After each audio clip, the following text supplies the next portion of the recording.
Hello, everyone. I'm Stubb, and this is a CommLink Alert, where major articles from Cloud Imperium Games are read for those who would rather hear it than read it. CIG released the Roadmap Roundup for May 15th, 2024, and here's what it says. Happy Wednesday, everyone. Every 2 weeks, we accompany the Roadmap update with a brief explanatory note to give you insight into the decision-making that led to any changes. This is part of an effort to make our communications more transparent, more specific, and more insightful for all of you who helped to make Star Citizen and Squadron 42 possible. With that said, let's go ahead and dive into this week's Roadmap Roundup. Notable changes for May 15th, 2024. Release View. In this week's Roadmap update, we're excited to announce the addition of Alpha 4.0 to Release View, targeting Q3 of this year. Below, you'll find the initial set of features and content planned for this release, with more to come in the lead-up to launch. The following feature cards have been added to Release View targeting a release with Alpha 4.0. Server Meshing, Version 1. The initial implementation of server meshing enables multiple servers per shard to improve load distribution and facilitates navigation between two solar systems. Mission System Refactor. Reworking the underlying mission system to become compatible with server meshing, allowing for easier creation and maintenance of mission content. Transit System Refactor. Reworking the transit system used for trams and elevators to be compatible with server meshing as well as generally more robust. PYRO 1. PYRO 1 is the first planet from the sun of the PYRO system. Its thick, high-pressure atmosphere adds a strange landscape beset by powerful winds and lightning strikes. Under the clouds, there's an ecosystem of plants and animals that endures extremely high temperatures, even during powerful stellar flares.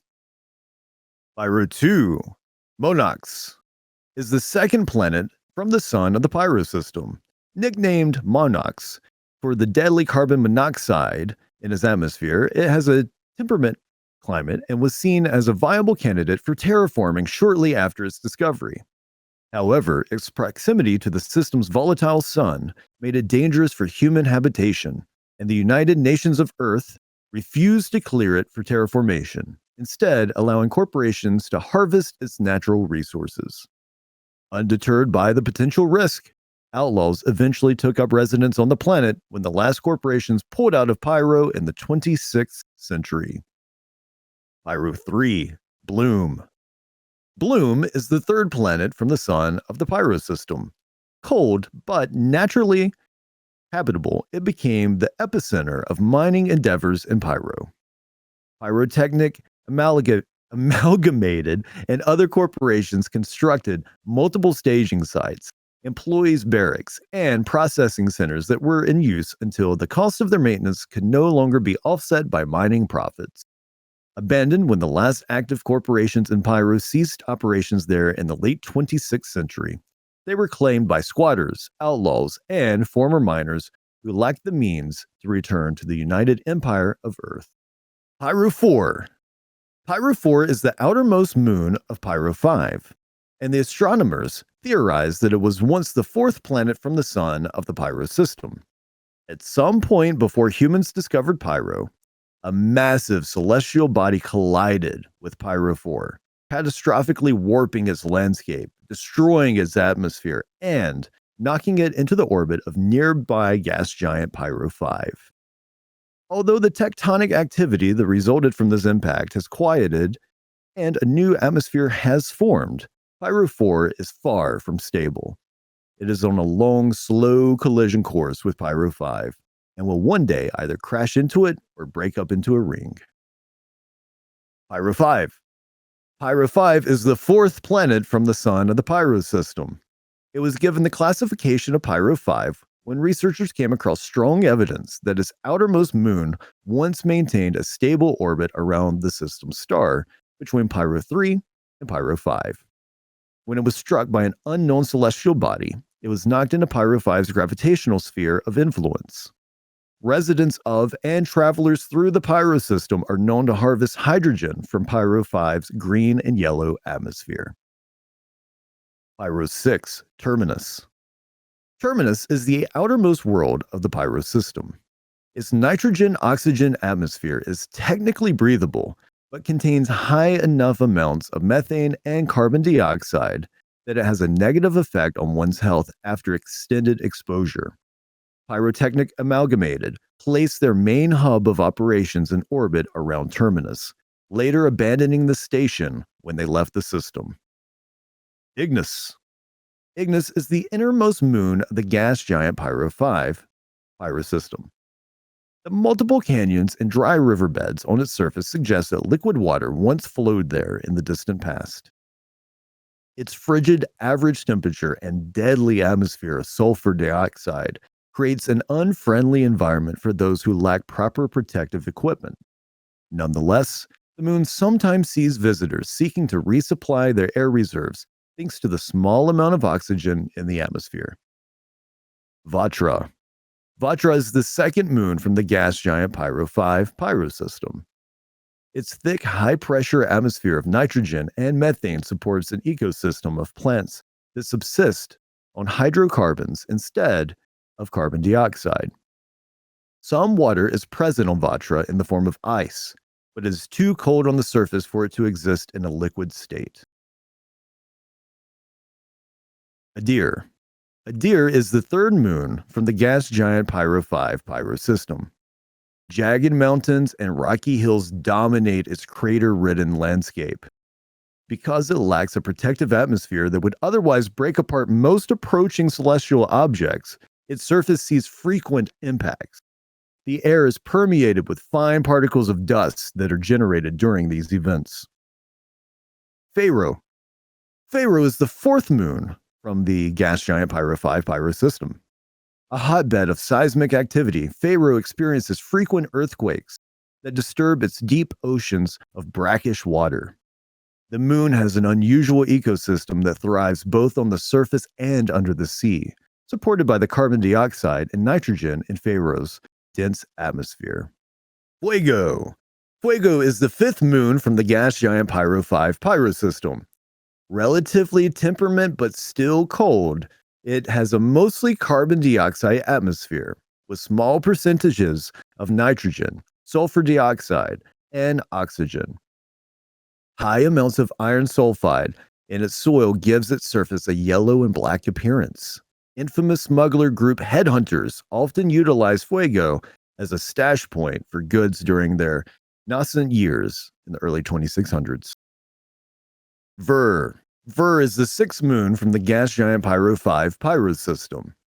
Thanks to an increased greenhouse effect in its dense carbon dioxide atmosphere, it is unusually warm for a moon so distant from its sun. Its carbon-rich soil supports forms of vegetation that utilize crystalline carbon in their base structures.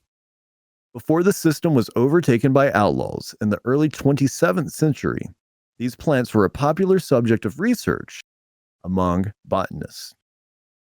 PYRO space stations. Adding run-down rest stop stations to the PYRO system, which provide basic services such as repair, sustenance, and commerce. Outpost colonialism. A small home for AI to live and shelter. They consist of a central hub and a few optional internal and external modules. They provide the basic necessities to support a small group of people for an indefinite amount of time. Jump points. Implementing the first jump point into the persistent universe, connecting the Stanton and PYRO systems together. Includes necessary vehicle items and functionality, the jump points themselves, and their inner tunnels. Solar burst. Solar bursts are dangerous natural disasters that happen regularly around older stars like PYRO.